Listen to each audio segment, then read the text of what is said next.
Before we get started into creating the mod, I want to go over what some of the things you need for basic tools. One of the first things you really need is to be safe. You need safety equipment.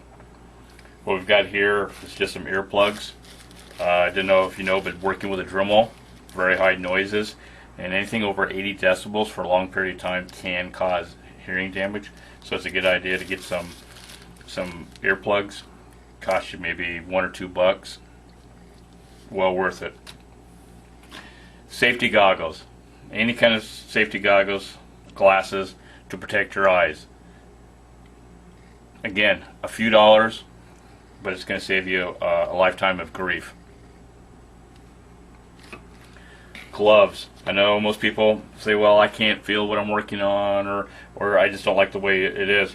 But I can tell you right now, working with aluminum, and you're doing a lot of cuts or a lot of grinding on the aluminum, you will get your hands very hot. That aluminum gets very hot very quickly, and you can burn your fingers. Some of the times working with the sheet metal and you're cutting it, it will have a razor sharp edge sometimes, so it's better just to use these when you can.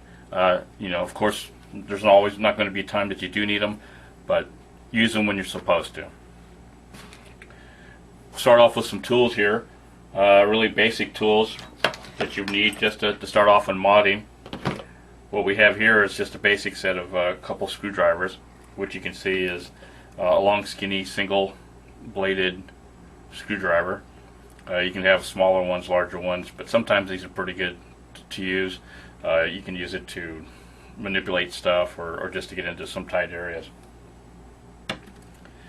A regular Phillips screwdriver. Boy, I mean, you can't even probably take a case apart without having one of these, putting in a hard drive, CD-ROM or something. You get a lot of cases that do have the toolless applications, but there's always a time when you need one of these, especially like putting in a power supply. You could also get yourself one of these. It's a multi screwdriver, so it's got multiple tips on the ends of it.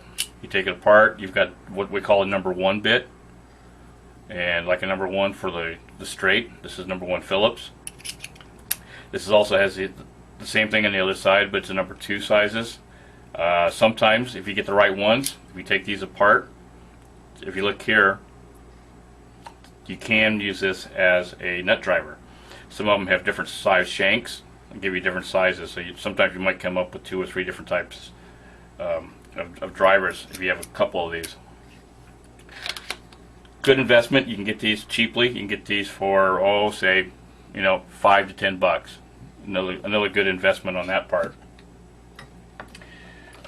Another screwdriver is a little jeweler's like screwdriver. Very small, very easy to get in with. If you're working on small intricate stuff, you can get in there in the right spots. You can get them from. This is a flat blade, or you can get them with Phillips bits on the end of them. Adjustable crescent wrench. Again, very nice to have.